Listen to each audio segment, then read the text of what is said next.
शरणागत दीनार्थ परित्राण परायणे सर्वस्यार्थ हरे देवी नारायणी नमोस्तुते। विद्योद्दाम समप्रभां मृगपतिं स्कंदस्थितां भीषणां कन्याभिगर्भालखेट विलसत् दस्ताविरासेवितां हस्तै चक्रगदाशिखेट विशिखां चापं गुणं तर्जनीं बिभ्राणमनलात्मिकां शशिधरां दुर्गां त्रिनेत्रां भजे। नमस्कार, स्वागत है आपका आचार्य वाणी में। मैं आचार्य डॉक्टर विक्रमादित्य आपके साथ हूँ। आज का विषय हमारा है तुला राशि वालों के लिए जुलाई का मध्यकाल किस प्रकार का रहेगा आपकी राशि के दृष्टिकोण से। देखिए, तुला राशि वालों के लिए सूर्य का परिवर्तन, बृहस्पति महाराज का अस्त होना, ये सारा का सारा एक जबरदस्त परिवर्तन का योग बन रहा है। कुछ मामलों में बहुत ज़बरदस्त चीज़ें प्राप्त होने के योग बनते हैं। जहाँ बृहस्पति अस्त हो रहे हैं वहीं सूर्य का उसी जगह पदार्पण हो रहा है। ये बहुत महत्वपूर्ण है आपके लिए। महत्वपूर्ण सोच से, विशेष तौर पर सोच समझ कर कार्य करने से, आपको समस्त पक्षों का विचार करके कार्य करने से लाभ प्राप्ति के योग अद्भुत रूप से बनते दिखाई। आर्थिक मामलों में ध्यान कर बजट बनाकर चलेंगे तो बजट पर ध्यान देने का प्रयास करेंगे तो अच्छे से रास्ता बनता दिखाई देगा। परिवार और जीवन साथी के साथ खुलकर बात करने का प्रयास कीजिएगा, चीज़ें पॉजिटिव होने के योग बन पाएंगी। कुछ मामलों में विशेष तौर पर ध्यान रखने का प्रयास करें। जल्दबाजी में कोई बड़े खर्चे की तरफ नया दरवाज़ा ना खोलने का प्रयास करें। इस वक्त बृहस्पति जो है वो अस्त है और कहीं ना कहीं बड़ी उम्मीद के चक्कर में कहीं ना कहीं कुछ जो आपके लोग, आसपास के लोग हैं, वो कहीं ना कहीं सेंध लगा सकते हैं। किसी भी विवाद में पूरी तरह से जानकारी के बिना किसी का पक्ष ना लें, इस बात का ध्यान रखें। क्रोध और भावुकता में आकर कोई निर्णय लेने से बचने का प्रयास करना चाहिए। अपनी सेहत और विशेषकर नींद संबंधी समस्याओं को ठीक करने का प्रयास करें। खान पान को नज़रअंदाज ना करें और किसी पर भी आंख बंद करके भरोसा ना करें। इस बात का विशेष तौर पर ध्यान रखकर कार्य करने का प्रयास करें। जुलाई के मध्यकाल में काम में प्रगति आने का अवसर आपको मिलता दिखाई दे रहा है। नई जिम्मेदारियां प्राप्त होने का योग बनता दिखाई दे रहा है। धैर्य और अनुशासन बनाकर कार्य करना बहुत ज़रूरी है। विशेष तौर पर इस जुलाई के मध्यकाल में 18, 19, 20 तारीख का विशेष तौर पर ध्यान रखते हुए कार्य करने का आपको प्रयास करना चाहिए। आर्थिक स्थिति में नए अवसर आपको प्राप्त होने के योग बन सकते हैं। फिर भी अनावश्यक जुलाई के मध्यकाल के आरंभ में यानी 11-12 तारीख को अनावश्यक खर्चों से बचने का आपको प्रयास करना चाहिए। बहुत ज़्यादा सोच समझकर कार्य करने का प्रयास करना चाहिए। खर्चों पर नियंत्रण रखने का प्रयास करें। जोखिम वाले निवेशों से बचकर कार्य करें। प्रेम प्रसंगों में और परिवार के साथ रिश्तों में मधुरता बनी रहती दिखाई दे रही। कोई पुरानी गलतफहमी दूर होने का अवसर अच्छा दिखाई देता है। इस समय का लाभ लेकर आपको कार्य करना चाहिए। बृहस्पति महाराज जिस प्रकार से आपकी राशि में अस्त अवस्था में है, ऐसे में आपकी राशि के दृष्टिकोण से कई स्वास्थ्य के मामलों में आपको परिवर्तन करने का योग बनता दिखाई देगा। स्वास्थ्य के मामले में तनाव कम करने का प्रयास करेंगे तो अवश्य अच्छे से हो पाएगा। इसलिए सेहत का थोड़ा ध्यान रखें। नींद पर्याप्त मात्रा में लेने का प्रयास करें। भोजन में संयमित रहते हुए कार्य करने का प्रयास करें। इस वक्त ग्रहों का परिवर्तन विशेष तौर पर बड़ा महत्वपूर्ण है आपकी राशि के दृष्टिकोण से। कई राज्य से लाभ प्राप्ति के योग बनाता दिखाई दे रहा है। कई रुके हुए काम को सूर्य परिवर्तन करके गति प्रदान करने के योग अवश्य बनाते दिखाई दे रहे हैं। ऐसे में आपकी राशि के दृष्टिकोण से आपके लिए नया कुछ प्राप्त करने का योग अवश्य बनता दिखाई देगा। इस समय का लाभ लेते हुए कार्य करने का प्रयास करना चाहिए आपको। तुला राशि वालों के लिए ये जो जुलाई का मध्यकाल है, ग्रहों की गणना के अनुसार से बहुत विशेष स्थान रखता दिखाई दे रहा है। 12 वर्ष बाद बृहस्पति उच्च के हुए और ऐसे में बृहस्पति का अस्त होने का करीब 25 दिन का योग बन रहा है। इसका खेल बड़ा निराला रहेगा। दिन पर दिन ग्रहों के परिवर्तन के साथ आपको अच्छे समझना चाहिए ग्रहों का योग आपके लिए क्या कहने जा रहा है। सबसे पहले हम बात कर लेते हैं 11 तारीख 11 जुलाई का। आषाढ़ का महीना चल रहा है। कृष्ण पक्ष विद्यमान है। शनिवार द्वादशी तिथि लेकर आया है और चंद्रमा उच्च का होकर आपकी राशि के दृष्टिकोण से मंगल के साथ विराजमान हो गया है। ऐसे में बड़े लोग आपको लाभ देने के योग बना सकते हैं। बड़े विचार, बड़े हृदय वाले लोगों से आपको लाभ होगा, लेकिन वही संकुचित विचारधारा वाले व्यक्ति कहीं ना कहीं आपके लिए आपके नुकसानदायक हो सकते हैं, पनौती बन सकते हैं। हर चीज़ में कमियां निकालने की स्थितियां आपके लिए बनती दिखाई दे रही हैं। कुछ ऐसे कंजर्वेटिव लोग जो हैं, जो आपके लिए कहीं कितने ही विशाल हृदय काम करेंगे, उनको देखकर कहीं ना कहीं मन आपका जो है चोट खाता दिखाई देगा। इसलिए कोशिश ये करें बड़े विशाल हृदय व्यक्तियों से ही बात करने का प्रयास करें। सर्वार्थ सिद्ध योग बना हुआ है। शनिवार का अवसर है और आपकी राशि के दृष्टिकोण से देखा जाए तो इस दिन अवश्य हनुमान जी का स्तवन करें। हनुमान जी के अनुसार से इस दिन आपको शनि को तेल चढ़ाना चाहिए। शनि के निमित्त तेल का दान करना आपके लिए बड़ा श्रेष्ठ रहेगा। 12 तारीख रविवार का अवसर, त्रयोदशी तिथि विद्यमान है और प्रदोष का योग लेकर आई है। त्रयोदशी रवि प्रदोष का योग बना रही है। चंद्रमा उच्च का होकर आगे बढ़ने का प्रयास करेंगे, भाग्य में जाकर भाग्य में परिवर्तन का योग महत्वपूर्ण लाते दिखाई देंगे। जितने धार्मिक रहेंगे उतना लाभ प्राप्ति के योग बनते दिखाई देंगे। सूर्य बुध चंद्रमा की युति जिस प्रकार से आपकी राशि में भाग्य भाव में हो रही है, अपने आप को बैलेंस रखते हुए कार्य करने का प्रयास कीजिएगा। इस समय अत्यधिक नरम अत्यधिक गर्म ना हो, बैलेंस होकर चलने का प्रयास करें। बहुत ज़्यादा इमोशनल पॉइंट ऑफ व्यू से बिल्कुल आप कहीं ऐसा हो कि बिल्कुल बिछ गए, कहीं ऐसी स्थिति और कहीं बिल्कुल अकड़ गए, ऐसा स्थिति करना कहीं ना कहीं नुकसानदायक हो सकता है। इसलिए सोच समझकर कार्य करने का प्रयास करें। समदर्शी भाव अपनाने का आपको प्रयास करना चाहिए। रविवार का अवसर है और ऐसे में इस दिन रवि प्रदोष का योग बन रहा है। चंद्रमा परिवर्तन की तरफ जा रहा है और ये चंद्रमा का परिवर्तन जाते हुए विशेष तौर पर थोड़ा सा इमोशनल पॉइंट ऑफ व्यू से आपको भावुकता के दृष्टिकोण से बहुत ज़्यादा कहीं ना कहीं परेशान कर सकता है। लोगों का खेल कहीं ना कहीं दिल पे चोट लगाने का योग बना सकता है। शाम के समय जब चंद्र परिवर्तन हो उस समय प्रदोष काल भी रहेगा। हो सके तो उस समय भगवान शिव की आराधना करने का प्रयास करें। आपकी राशि के दृष्टिकोण से सुगंधित इत्र सुगंधित पुष्प भगवान को अर्पित करना, प्रदोष काल में भगवान का उन्हीं चीज़ों से पूजन करना आपके लिए कहीं ना कहीं महालक्ष्मी का योग, कीर्ति का योग अवश्य बनाकर तैयार करेगा। 13 तारीख सोमवार का अवसर चतुर्दशी तिथि विद्यमान है और ये चतुर्दशी जो योग लेकर आ रही है वो आपकी राशि के दृष्टिकोण से आपको समझना चाहिए। सोमवार के दिन चतुर्दशी का योग आषाढ़ के महीने की कृष्ण पक्ष की, ये आपकी राशि के दृष्टिकोण से कहीं ना कहीं जो है वो धर्म के द्वारा लाभ, अधर्म के द्वारा नुकसान। इसलिए विशेष तौर पर ध्यान रखें कि अधर्म का साथ बिल्कुल ना देने का प्रयास करें। वैसे तो आपकी राशि के दृष्टिकोण से धर्म के युक्त ही आपको लाभ मिलता दिखाई देता, चाह कर भी अधर्म की तरफ जाकर भी कहीं ना कहीं जो है वापस धर्म की तरफ जाते दिखाई देंगे। तो ऐसा योग बनता दिखाई दे रहा है कि धर्मयुक्त कार्य अवश्य करें, इसका लाभ आपको मिलेगा। इस दिन आपकी राशि के दृष्टिकोण से कन्या पूजन करना बड़ा श्रेष्ठ कर रहेगा। देखिए आपकी राशि के दृष्टिकोण से इस वक्त कई मतों के दृष्टिकोण से इस वक्त राहु और केतु के मध्य में सारे ग्रह फंसे हुए हैं आपके, और कहीं ना कहीं वो आपके मन में कहीं ना कहीं द्वंद्व उत्पन्न करते दिखाई दे रहे हैं। द्वंद्व से बचते हुए कार्य करने का प्रयास करें। बुद्धि में कहीं भ्रम को ना भरमाने दें। हर चीज़ में शक करना बहुत अच्छा नहीं है, इस बात का ध्यान रखते हुए कार्य करें। सरल होकर कार्य करना आपके लिए बड़ा अच्छा रहेगा। शिव का ध्यान करें, शिव का पूजन करें, भगवान शिव का ओम नमः शिवाय जप करके सफ़ेद चीज़ें उन्हें अर्पित करना कल्याणकारी रहेगा।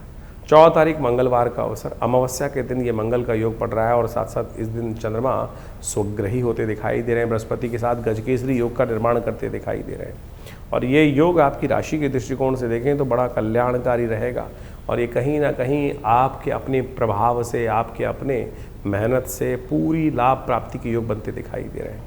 इस वक्त बृहस्पति का सुंदर योग, उच्च के बृहस्पति चंद्रमा के साथ स्वग्रही होकर जिस प्रकार से विराजमान होकर आपके लिए रास्ता बना रहे हैं, आपकी मेहनत का फल आपको प्राप्त करने के योग आने वाले 2-3 दिन बहुत विशेष स्थिति में उत्पन्न होते दिखाई दे रहे हैं। प्रयास करें, पुरुषार्थ करें और सही लोगों के साथ सही वार्तालाप करें। छोटी बात, छोटी चीज़ों से कहीं ना कहीं छोटा लाभ देखने के चक्कर में बड़े कहीं ना कहीं व्यक्ति के साथ नुकसान ना कराएं।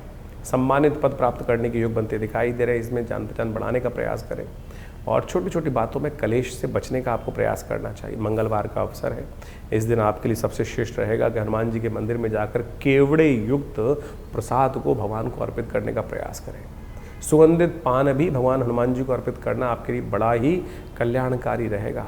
अभी आषाढ़ की अमावस्या का योग है और आषाढ़ में कभी धूप कभी छाँव का योग जो बनता है, कभी बरसात का कभी सूखे का योग जो बनता है, कभी गर्मी कभी हुमस का योग जो बनता है, ऐसे में ध्यान साधना लगाकर हनुमान जी का स्तवन करना सबसे कल्याणकारी माना जाता है। 15 तारीख बुधवार का अवसर, प्रतिपदा तिथि विद्यमान है और गुप्त नवरात्रि का योग बनकर तैयार है और ऐसे में ग्रह नक्षत्रों के दृष्टिकोण से आपकी राशि में बड़े सुंदर ग्रहों का योग बनकर तैयार है। बृहस्पति के साथ चंद्रमा अपने घर में उच्च के होकर बृहस्पति के साथ विराजमान हो गए हैं और ये आपके लिए सबसे श्रेष्ठ योग बनकर तैयार है। आषाढ़ के शुक्ल पक्ष की प्रतिपदा गुप्त नवरात्रि जिस दिन से आरंभ होती है, ऐसे में कोशिश ये करें आशीर्वाद लेने का प्रयास करें। कई दिन विशेष तौर पे आशीर्वाद के होते हैं और कई दिन ऐसे होते हैं कि जब आशीर्वाद मिल जाता है कई गुना तरक्की प्राप्त करने के योग बन जाते हैं, कई चीज़ घर में सुख शांति प्राप्त करने के योग बन जाते हैं। इस वक्त ग्रह योग आपकी राशि के दृष्टिकोण से देखें तो कई बार ऐसा स्थिति होती है कि अननेसेसरी कहीं ना कहीं मनमुटाव, ईर्ष्या, द्वेष के कारण से बहुत सारे कहीं ना कहीं मन में द्वेष चलते हुए दिखाई देते हैं। मंगल इस वक्त आपकी राशि में बैठकर कहीं ना कहीं अमंगल के योग बनाते दिखाई दे रहे हैं, सबसे अलग थलग आपको करते दिखाई दे रहे हैं। अब ये जो योग बना है ऐसे में सबको ठीक करने का योग है। ऐसे में बड़ों का सम्मान करें, बड़ों का आशीर्वाद लेकर बात करने का प्रयास करें। थोड़ा सा एक प्रयास आप करेंगे तो 4 कदम सामने वाला चलकर आएगा और चीज़ों को ठीक करने का योग आपके लिए बनेगा। गुप्त नवरात्रि का योग है, ऐसे में रूठों को मनाने का दिन दिखाई देता है, माँ भगवती का आशीर्वाद लेने का दिन दिखाई देता है। बड़ी श्रद्धा के साथ इस दिन हो सके तो आपकी राशि के दृष्टिकोण से हमें दिखाई देता है आपको गणेश जी का सुंदर स्तवन लक्ष्मी जी के साथ करने का प्रयास करना चाहिए, उनकी प्रतिष्ठा करनी चाहिए और गौरी गणेश का पूजन कर कर दुर्गा सप्तशती को में का पाठ करना सबसे कल्याणकारी रहेगा। 15 तारीख से गुप्त नवरात्रि आरंभ हो रही है, 15 जुलाई का दिन। देखिए बड़ा सुंदर ग्रह गणना के अनुसार से योग बना है। गज केसरी योग इस दिन विद्यमान है। चंद्रमा के साथ बृहस्पति उच्च के होकर चंद्रमा जो है स्वग्रही और बृहस्पति उच्च के होकर एक बड़ा सुंदर योग बनाकर तैयार कर रहे हैं। और इस सुंदर योग में यदि आप भगवती की आराधना करने का कार्य करें, देखिए बाई चांस इन दिनों में बृहस्पति अस्त भी हो जाएंगे, सूर्य के बहुत सन्निकट आकर कहीं ना कहीं बृहस्पति अस्त हो जाएंगे, तो जो शुभत्व देने वाले हैं उसमें भी कहीं ना कहीं चलती चलाई गाड़ी के अंदर कहीं ना कहीं रुकावट उत्पन्न, अंकुश लगाने के योग भी बृहस्पति बना सकते हैं। तो ऐसे में भगवती की कृपा से, माँ भगवती दुर्गा की कृपा से बृहस्पति हमेशा, बृहस्पति का जब भी कभी नेगेटिव प्रभाव चल रहा हो तो माँ दुर्गा की आराधना करने का प्रयास करें। जैसे मंगल कभी खराब चल रहा हो तो हनुमान जी की आराधना करनी चाहिए, शनि खराब चल रहे हों तो भगवान शंकर का अभिषेक करना चाहिए, यदि राहु और शनि दोनों खराब चल रहे हो तो भगवान शंकर का अभिषेक, यदि भस्माभिषेक या तेलाभिषेक कर लें तो कहा जाता है कैसे भी कष्ट हो उससे निवृत्ति का योग बन जाता है। तो ऐसे में ये गजकेसरी योग आपकी राशि में जो बनकर के दिन आरंभ हो रहा है, गुप्त नवरात्रि का योग, ये बहुत विशेष बनकर आ रहा है। इस समय में आप कोशिश करें अपने आने वाले करीब करीब जो 24 दिन का 25 दिन का समय है, बृहस्पति अस्त हो जाएगा, ऐसे में उसको ठीक करने के लिए, अपने समस्त ग्रहों को ठीक रखने के लिए, सफलता प्राप्त करने के लिए, सफलता में कोई बाधा ना हो, घर में कोई कष्ट ना हो, क्योंकि बृहस्पति अस्त जब सूर्य के साथ बैठ के हो जाएंगे तो कहीं ना कहीं कई मामलों में रुकावट, चाहे व्यवसाय में, चाहे परिवार में, चाहे कहीं ना कहीं बने बनाए कामों में, प्रमोशन में, चलती चलाई गाड़ी में कहीं रुकने में कहीं ना कहीं समस्याएं उत्पन्न करने के योग बना देते हैं। तो ऐसे में कोशिश करें माँ भगवती दुर्गा की सुंदर आराधना करें। हो सके तो दुर्गा कवच का पाठ नित्यपति करें। दुर्गा पाठ यदि नित्यपति नहीं कर सकते हैं तो कोशिश करें कुंजिका स्तोत्र का पाठ कर लें। कहा जाता है कुंजिका पाठ मात्रेण दुर्गा पाठ फलम लभेत, कुंजिका पाठ केवल कर लेने से दुर्गा पाठ करने का फल प्राप्त हो जाता है। यदि समय है तो पूर्ण दुर्गा सप्तशती का पाठ करने का प्रयास करें। हमने विवेकानंद योगाश्रम में इस पूरे गुप्त नवरात्रि पर एक सुंदर सचंडी का कार्यक्रम का आयोजन किया है। इसमें भगवती का नित्यपति यज्ञ होगा, भगवती के विभिन्न मंत्रों के द्वारा, दुर्गा सप्तशती के मंत्रों के द्वारा नित्यपति यज्ञ चलेगा। ये भगवती का जो शिव विग्रह आपको हमारे पीछे दिखाई दे रहा है, ये हमारे आश्रम पर विद्यमान है। ये उन 500 साल पुराना भगवती का चमत्कारिक शिव विग्रह है जो पाकिस्तान मुल्तान से 1947 में हमारे आश्रम पर पधारा। एक व्यक्ति महानुभाव एक संदूक में बंद कर कर इनको हमारे बाबा के पास लेकर आए हैं। पंडित किशन चंद्र शर्मा जी जो गुड़गांव में उन रहते थे और वकील थे, बहुत माने हुए जाने वकील थे, और उन्होंने इस मूर्ति को वहाँ पर से उन्होंने जब लाके दिया उनको, तो आज हमारे सौभाग्य है कि हमारे आश्रम पे वो मूर्ति दिव्य रूप से विद्यमान है। आप भी उनका दर्शन करें, ये सानिध्य प्राप्त करें। कैसे ही जीवन में कुछ योग बन रहे हो, कुयोग अच्छे योग ना बन रहे हो और कष्ट के योग बन रहे हो, तो माँ भगवती का दर्शन कर कर, उनके सामने यज्ञ कर कर, चतुर्दशी के दिन, अमावस्या के दिन, अष्टमी के दिन, नवमी के दिन, नवरात्रों में, गुप्त नवरात्रों में यदि यज्ञ में उनके समक्ष भाग लिया जाए तो बड़ी बड़ी मनोकामनाएं, बड़े बड़े कार्यों को पूर्ण करने के सुंदर रास्ते भाग्य से प्राप्त हो जाते हैं। तो आप भी सादर आमंत्रित हैं इस यज्ञ में भाग लेने के लिए।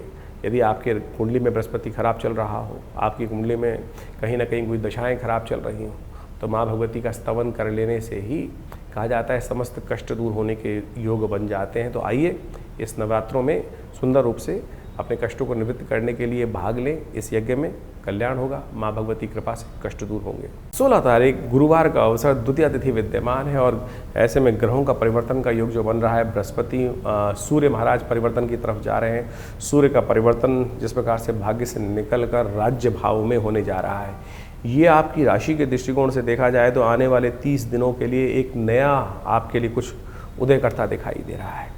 बिल्कुल, सूर्य इन दिनों विशेष तौर पर परिवर्तन करने का योग बना रहे हैं, लेकिन बृहस्पति को अस्त कर देंगे तो आधी ग्रह की ताकत कम होगी, लेकिन अकेले ही सूर्य राज करने का योग बनाकर लेकर आए हैं आपके लिए। धन धान्य प्राप्त कराने का योग लेकर आए हैं, रुके हुए कार्य को गति देने का योग लेकर आए हैं। और ऐसे में इन 30 दिनों में आपको विशेष तौर पर इस सूर्य का लाभ लेने का प्रयास अवश्य करना चाहिए। यदि आपकी कुंडली में सूर्य कहीं बहुत ज़्यादा ताकत में नहीं है या कहीं ना कहीं सूर्य का प्रभाव कम दिखाई दे रहा है, तो उस सूर्य के प्रभाव को ठीक करने के लिए ये दिन बड़े अद्भुत रूप से आपके लिए बन के आए हैं। ऐसी राशि में आपकी दृष्टिकोण से इस वक्त ग्रह योग जो दिखा रहा है, सम्मान पद लाभ देने के योग कहीं ना कहीं बनते दिखा रहे हैं। बिगड़ी को बनाने का दिन आपकी राशि में बनता दिखाई दे रहा है। आप खास तौर पर जितने बड़ों का सम्मान करोगे उतना ज़्यादा आपको लाभ, सबका सम्मान, आप जितना सम्मान दोगे उससे दुगुना सम्मान आपको प्राप्त करने का योग इन दिनों सूर्य महाराज आपकी राशि में बनते दिखाई दे रहे हैं। सूर्य बहुत तेज गति से परिवर्तन की तरफ जा रहे हैं और ये परिवर्तन विशेष तौर पर आपके लिए कई गुना अधिक लाभ देने की स्थिति को उत्पन्न करने के योग बनाएगा।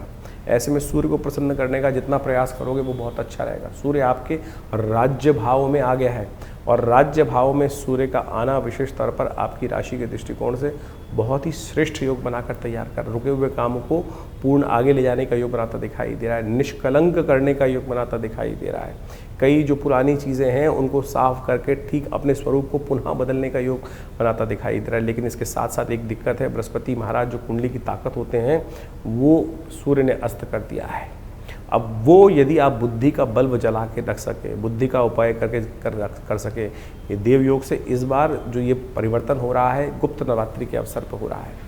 ऐसे में गुप्त नवरात्रि में समस्त बृहस्पति की शक्ति को जो कमज़ोर है उसको ठीक करने का प्रभाव बनता है। पीले वस्त्र भगवती को अर्पित करें, भगवती को पीले वस्त्र जो है वो अर्पित करने का प्रयास करें, उनका पूजन करें। हो सके तो विशेष तौर पर नित्य प्रति हल्दी से स्नान करने का प्रयास करें। ये आपकी राशि के दृष्टिकोण से जो कमज़ोर स्थिति है उसको परिवर्तन करने का योग भी बनाएगा, आगे बढ़ने की स्थिति को भी ठीक करेगा। 16 तारीख को जो सूर्य ने परिवर्तन किया है, सूर्य महाराज जो बुध के घर से निकल कर चंद्रमा के घर में प्रवेश कर रहे हैं और उस दिन ग्रहों का परिवर्तन जो साफ साफ दिखाई दे रहा है, सूर्य के परिवर्तन के साथ साथ बहुत विशेष ग्रहों का योग बनता दिखाई दे रहा है। इस दिन यदि देखा जाए ग्रहों के परिवर्तन का योग जिस प्रकार का है कि सूर्य के साथ चंद्रमा बृहस्पति सब विराजमान होकर एक साथ ही सूर्य का स्वागत करने के लिए तत्पर हो रहे हैं। और ऐसे में सूर्य कुछ नया योग बनाकर बहुत बढ़िया से कुछ न कुछ स्थितियों को परिवर्तन करने के लिए अपना पुरजोर प्रयास करता दिखाई देगा। सूर्य जब परिवर्तन की तरफ जाते हैं, सूर्य जब उगते हैं तो कहा जाता है कि सब चीज़ों को अस्त कर देते हैं। इन दिनों सूर्य के साथ जिस राशि में जा रहे हैं सूर्य, वहाँ उच्च के होकर बृहस्पति पूर्ण प्रकाश के साथ विद्यमान थे, लेकिन वो भी सूर्य के परिवर्तन के साथ साथ अस्त होने की स्थिति में चले जाएंगे। तो ऐसे में सूर्य का ये परिवर्तन बृहस्पति को जो अस्त कर रहा है, सूर्य राजा हैं और राजा के आगे जब ज्ञान का देवता यदि अस्त हो जाए तो कई बार कोई समस्या भी उत्पन्न करने के योग बनाता है। सूर्य का परिवर्तन तो अपना प्रभाव दिखा ही रहा है, लेकिन सूर्य ने जो बृहस्पति को अस्त किया है वो एक विचारणीय विषय जरूर बनता दिखाई दे रहा है। 25 दिन तक करीब बृहस्पति अस्त रहेंगे ऐसे में, और ऐसे में सूर्य बृहस्पति की युति के साथ जो बृहस्पति का अस्त होना है वो कहीं ना कहीं विचारणीय है और उसको ठीक करने का लगातार आपको कार्य करने का प्रयास करना चाहिए। देव योग से इस समय में जब ये सूर्य परिवर्तन की तरफ जा रहे हैं, ऐसे में गुप्त नवरात्रि का योग बनकर तैयार हो रहा है और आगे सावन का महीना भी आने वाला है, गुरु पूर्णिमा आने वाली है। तो यानी आप यदि अध्यात्म का सहारा लेने का प्रयास करें तो ये बृहस्पति जो आध्यात्मिक देवता हैं उनके अस्त होने का प्रभाव निष्क्रिय हो सकता है। नहीं तो कहीं ना कहीं बुद्धि का बल्ब अस्त होने के योग बनाएगा ये ग्रह। ये सब ग्रहों का योगा योग चल रहा है, तो इस समय में आपको कुछ खास उपाय, एक सबसे बड़ा उपाय जो करना चाहिए वो तो नित्यपति भगवान सूर्य का दर्शन कर कर उनको अर्घ देने का प्रयास कीजिए। नित्यपति भगवान सूर्य के मंत्र का जप करें, ओम घृणी सूर्य आदित्याय नमः। और जिस दिन ये संक्रांति का योग बन रहा है, कर्क संक्रांति के दिन, कहा जाता है जल का दान अवश्य करना चाहिए। 2 घड़ों में जल भरकर कहीं भी किसी मंदिर इत्यादि में दान करने का प्रयास करना चाहिए। छाता, आषाढ़ का महीना, कभी धूप कभी छाँव, कभी बादल कभी बरसात, कभी आंधी कभी तूफान, इस प्रकार का रहता है। तो ऐसे में छाते का दान करना शास्त्र के दृष्टिकोण से बड़ा श्रेष्ठ कहा गया। जूतों का दान करना भी अमावस्या के दिन, और तो और आटा इत्यादि अन्न इत्यादि का दान करना शास्त्र के दृष्टिकोण से बड़ा ही श्रेष्ठ कहा जाता है। यदि बृहस्पति, क्योंकि बृहस्पति के साथ में योग बना रहे हैं, तो ऐसे में घी का दान करना भी अपने कष्टों को निवृत्त, शास्त्र के दृष्टिकोण समझें। बहुत सारे लोग उपहास करते हुए कई बार आपके मन में शंकाएं डालने का प्रयास करते हैं कि ज्योतिष के अंदर जो ग्रहों का निदान है वो क्या बताया गया, मंत्र जप, दान या औषध, 3 चीज़ों का ही उपयोग शास्त्र में वर्णित है। बाकी सब तो अनेक अनेक प्रकार से लोग अपने अपने मतानुसार करते रहते हैं। लेकिन यदि आप ये जो हमने औषधि का भी वर्णन किया, दान का भी वर्णन किया, मंत्र का भी वर्णन किया, इसके अनुसार से कार्य करने का प्रयास करोगे तो बड़ा श्रेष्ठ रहेगा और ये परिवर्तन जो हो रहा है उसका लाभ भी आपको अवश्य प्राप्त होने के योग बन जाएंगे। 17 तारीख शुक्रवार का अवसर, तृतीया चतुर्थी तिथि का योग बना हुआ है। तृतीया जो है वो उदय होकर बाद में चतुर्थी को कहीं ना कहीं क्षय करती दिखाई दे रही है दिल्ली के पंचांग के अनुसार से। ऐसे में ग्रहों का परिवर्तन जो योग हो रहा है वो बहुत विशेष आपके लिए रहेगा। यदि हम बात करें तुला राशि वालों के लिए तो ये बृहस्पति का अस्त होना इस दिन आने वाले 25 दिनों के लिए बहुत विशेष योग आपके लिए बनाता दिखाई दे रहा है। देखिए, बड़ी मुश्किल से बृहस्पति महाराज 12 वर्ष बाद आपके राज्य भाव में आकर कहीं ना कहीं धन की स्थिति को, सम्मान की स्थिति को, सुख की स्थिति को देने के एक नई कीर्तिमान स्थापित करने की तरफ तेज गति से आगे बढ़ते दिखाई दे रहे थे। पुष्य योग में चलते हुए बृहस्पति इस वक्त जिस स्थिति में जाकर अस्त हो गए हैं, ये कहीं ना कहीं एक धोखा होता दिखाई दे रहा है। बहुत सारे सम्मान पद को प्राप्त करने के निमित्त आपने जो कार्य किया था, कहीं ना कहीं कमिटमेंट जो है वो धोखा देने की तरफ जा सकते हैं। इसलिए आपको अपने आप को तैयार कर लेना चाहिए। या 25 दिन का समय जो है विशेष तौर पर कई मामलों में तुला राशि वालों ऐसा हो सकता है कि जो आपने चाह रखी हुई थी, उम्मीद लगा के रखी हुई थी, वो कहीं ना कहीं आपको उस उम्मीद के अनुसार से ना मिल पाए। लेकिन सूर्य वहाँ पर विद्यमान है, स्वयं अपना प्रभाव तो राज्य भाव में दिखाएंगे, लेकिन बृहस्पति जो कुंडली की ताकत होता है, महाराज जो ताकत होते हैं, वो कहीं ना कहीं कमज़ोर स्थिति में जा रहे हैं। ऐसे में आपको ये न कि न प्रकारेण बृहस्पति को ताकत देने का पूर्ण प्रयास करना चाहिए। बृहस्पति को ताकत देने के लिए जितना कार्य कर लोगे वो अच्छा रहेगा, क्योंकि बृहस्पति 12 वर्ष बाद इस समय में आपकी राशि के दृष्टिकोण से धन, सुख, पद, गाड़ी, वाहन, मकान, इन सब को नया रास्ता देते हुए आगे दिखाई दे रहे हैं। इस समय में हो सकता है कि पुनः आपके शत्रु पक्ष जो है वो कहीं ना कहीं आपके सामने प्रतिद्वंदी वर्ग जो है वो कहीं ना कहीं पुनः सिर उठाने का प्रयास करें। कहीं ना कहीं स्वास्थ्य के मामले में ये समय कहीं ना कहीं थोड़ा सा परेशान करने का योग बना सकता है। स्वास्थ्य के मामले में विशेष तौर पर यदि हम बात करें तो कहीं ना कहीं आपकी राशि के दृष्टिकोण से आपको विशेष तौर पर नज़ला, जुकाम इत्यादि परेशान करने का योग बना सकता है। बारिश के मौसम में एक बात ध्यान रखना, नंगे सिर बाहर ना निकलना। बारिश डायरेक्टली सिर पे पड़ना कहीं ना कहीं थोड़ा सा आपके स्वास्थ्य में और कहीं ना कहीं आपकी राशि के दृष्टिकोण से आपके बृहस्पति के प्रभाव को खराब करने का योग बना सकती है। तो इसलिए बारिश में भीगना, आमतौर पे कई बार लोग होते हैं बारिश आ रही है भीग जाते हैं, अच्छा होगा, लेकिन आपकी राशि के दृष्टिकोण से ये दुर्भाग्य का प्रतीक बन सकता है आपके लिए। तो इस वक्त आपको इस बात का ध्यान रखते हुए कार्य करना चाहिए। आपको हो सके तो केसर का तिलक अपने माथे पे लगाने का प्रयास करना चाहिए। जैसा पीला वस्त्र हमने पहना हुआ है, ऐसा कोई भी वस्त्र आपको अब धारण करते हुए रखना। पीले रंग का कोई कपड़ा अपने सीट पर रखना, ये आपके लिए बहुत बढ़िया उपाय रहेगा। उसी से बृहस्पति महाराज 25 दिनों में सूर्य के साथ मिलकर यदि काम कर रहे होते इस वक्त, तो कहीं ना कहीं आपकी 5 उंगलियां घी में कर देते हैं।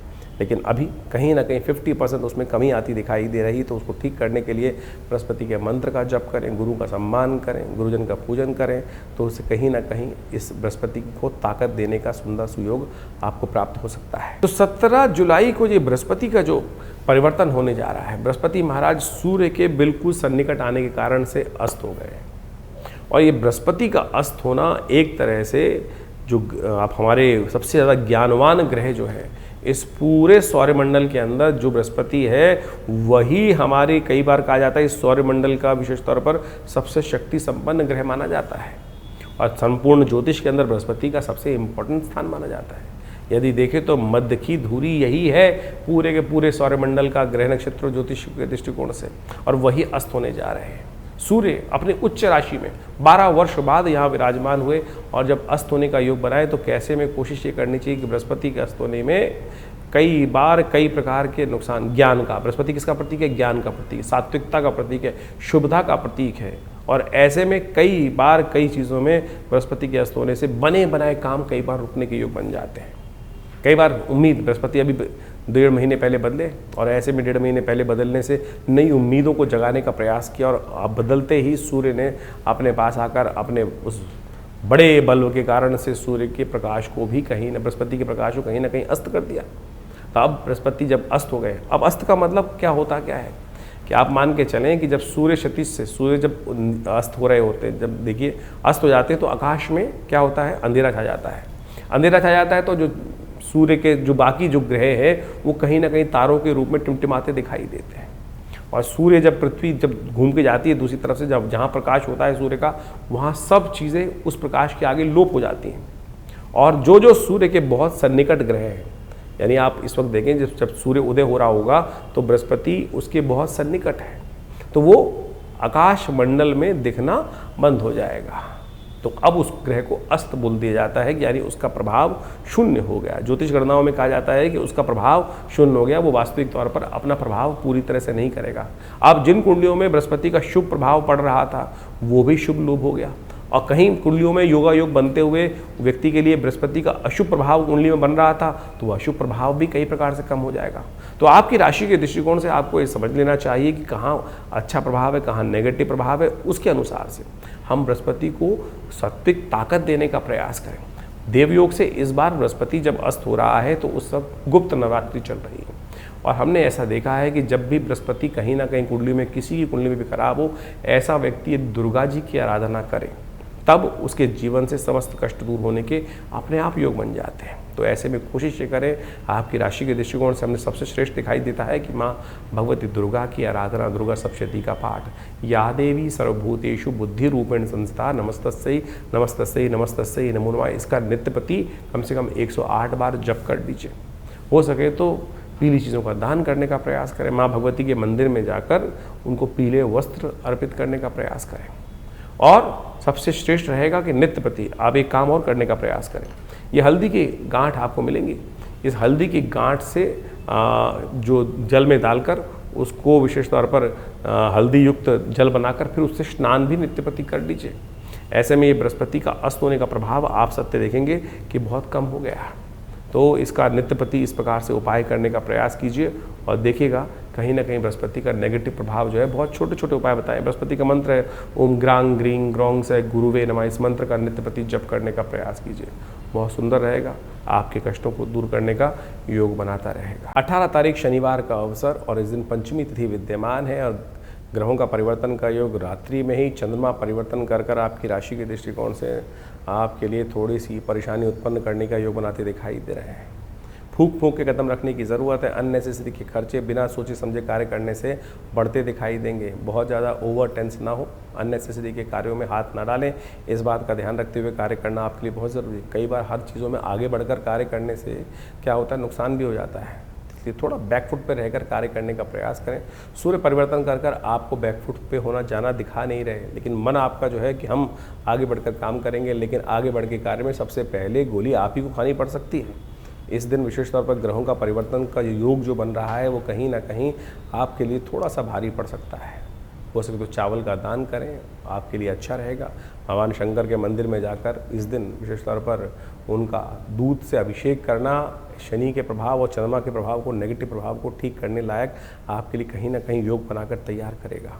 19 तारीख रविवार का अवसर, षष्ठी तिथि विद्यमान है। बृहस्पति महाराज आगे बढ़ते हुए अपनी गति से चल रहे हैं। अस्त अवस्था में भी वो अपनी गति को आगे बनाए रखे हुए हैं आपकी राशि पे, और आपकी राशि पे इस वक्त अपनी गति को देते हुए कहीं ना कहीं कमज़ोर अवस्था में भी आपके सम्मान के, आपके पद के देने की रक्षा कहीं ना कहीं करते दिखाई दे रहे हैं। इस वक्त आपको विशेष तौर पर अपनी राशि के दृष्टिकोण से व्यापार में ध्यान रखने की ज़रूरत है, काम धंधे में ध्यान रखने की ज़रूरत है। इस वक्त जो आपकी राशि के दृष्टिकोण से योग बन रहा है कि कहीं ना कहीं चीज़ें महंगी साबित होती दिखाई देंगी। स्वास्थ्य का विशेष तौर पर ध्यान रखें और बहुत ज़्यादा चिंता फिक्र ना करें, ऐसा काम करने से आपके लिए अच्छा रहेगा। रविवार का अवसर है, सूर्य के कारण से सारी समस्या बनी है, तो सूर्य को अर्घ्य दे दीजिए, सूर्य को जल दे दीजिए। एक पीला पुष्प डालकर, थोड़े सा रोली डालकर, तांबे के लोटे में जल लेकर भगवान सूर्य को जल अर्पित करने से कहीं ना कहीं भगवान सूर्य की कृपा आपको प्राप्त होगी। 20 तारीख सोमवार का अवसर, सप्तमी तिथि विद्यमान है, और इस दिन ग्रह नक्षत्रों के दृष्टिकोण से परिवर्तन का योग बनेगा। नई हिम्मत जागती दिखाई देगी, लेकिन दिन थोड़ा भारी दिखाई दे रहा है, लेकिन शाम आते आते परिवर्तन ग्रहों का योगा योग बनते हुए आपके लिए कहीं ना कहीं लाभ की स्थिति, कहीं ना कहीं एक नई हिम्मत की स्थिति, उम्मीद की स्थिति अवश्य बनती दिखाई देगी। सब दिन एक समान नहीं होते, कभी आगे बढ़ें, कभी पीछे हटें। आगे बढ़कर कार्य खेलने में, आगे बढ़कर काम करने में सफलता होती, कभी पीछे हटकर कार्य करने में सफलता होती है। तो ये दिन आपका ऐसा है कि दिन में थोड़ा पीछे रहें, शाम को आगे बढ़ने की हिम्मत अपने आप आएगी, प्रभु कृपा से कार्य बनने के योग बनेंगे। तो इस प्रकार से ग्रहों का प्रभाव आपने बहुत डिटेल में हमने आपको समझाने का प्रयास किया। दिन पर दिन ग्रहों का परिवर्तन किस प्रकार से हो रहा है, देखिए, ज्योतिष के दृष्टिकोण से कई प्रकार की पद्धतियां हमारे ज्योतिष विज्ञान में बताई गई हैं। कई प्रकार की कुंडलियां बनती हैं, चंद्र कुंडली, सूर्य कुंडली, लग्न कुंडली, कारकान, शांत कारक, इसके बाद षोडश वर्ग इत्यादि विभिन्न प्रकार की, वो बहुत ही मायने रखती हैं। कई लोगों के अंदर ये बात हमारे इस कार्यक्रम को सुनकर लगेगा कि केवल हम ज्योतिष को राशियों के अनुसार से ही बांट रहे हैं, लेकिन जन साधारण के समक्ष रखने के लिए ज्योतिष की राशि का एक प्रभाव जो है वो आपके समक्ष हमने रखा है। लेकिन पूर्णतः ज्योतिष को समझने के लिए, आपकी जन्मपत्री को, आपके जीवन की दिनचर्या को समझने के लिए पूरा चार्ट चाहिए, पूरी डिटेल चाहिए, जन्म का समय चाहिए, डिटेल्स चाहिए। और यदि उसके अनुसार से, ज्योतिष की गणनाओं के अनुसार से जीवन को देखा जाए तो बहुत कुछ सही समय पर हम सही चीज़ों को जान सकते हैं और जीवन में परिवर्तन लाने का मार्ग बहुत सुंदर बना सकते हैं। जीवन में होने वाली घटनाओं का कहीं ना कहीं ग्रहों के अनुसार से जो वो संबंध है, ग्रहों के साथ जो संबंध रहता है, उसको अच्छे से समझ लेना चाहिए। देखिए, बड़े भाग्य मानुष तन पावा, बड़े भाग्य से मानुष तन मिलता है और उसमें हम इन विडंबनाओं में फंसे रहते हैं कि क्या परेशानी। ज्योतिष का आविष्कार, ज्योतिष के सृजन इसीलिए किया गया है कि समय, बड़े भाग्य मानुष तन पावा कि एक बार जन्म मिला है और उसको हम ठीक सही से जो अपने पूर्व जन्म में कृत्य कर्म है उनसे बचते हुए, उन दुष्कर्मों से बचते हुए शुभ कर्म की तरफ कब कौन सा कर्म कैसे करना है, टाइम बर्बाद ना हो, जिससे समय बर्बाद ना हो, उस चीज़ को समझकर कार्य करने का हमें प्रयास करना चाहिए। इसलिए ज्योतिष का ज्ञान अवश्य लेने का प्रयास करना चाहिए। भविष्य में कब कौन से मोड़ पर किस प्रकार का जीवन में कार्य हमारे समक्ष आने वाला है, कौन सा कर्म कहाँ किस प्रकार से आएगा और दुष्कर्म से बचने के लिए किस प्रकार का कर्म हम कर लें तो कैसे भार कट सकता है, ये ज्योतिष की ग्रह गणना बहुत आसानी से हमें बता सकती है। तो इसके अनुसार से आप सोचें, समय समय पर हम विभिन्न प्रकार के कर्म करते हैं, उससे जीवन में दुर्भाग्य सौभाग्य में परिवर्तित हो जाता है। जैसे आजकल गुप्त नवरात्रे चल रहे हैं।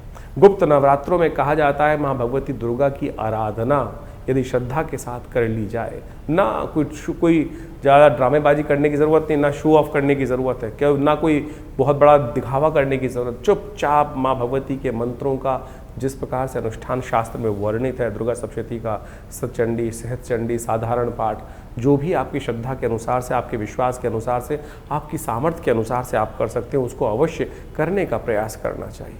जीवन में बड़े बड़े कष्ट कट जाते हैं, बहुत बढ़िया जीवन में घटना घट जाती हैं। बहुत सारे लोग समय समय पर जीवन में आते रहते हैं, समय में देखते रहते हैं, कष्ट जीवन में आ रहे हैं, विवाह नहीं हो रहा है लोगों का, बहुत सारे कष्ट देखने को मिले।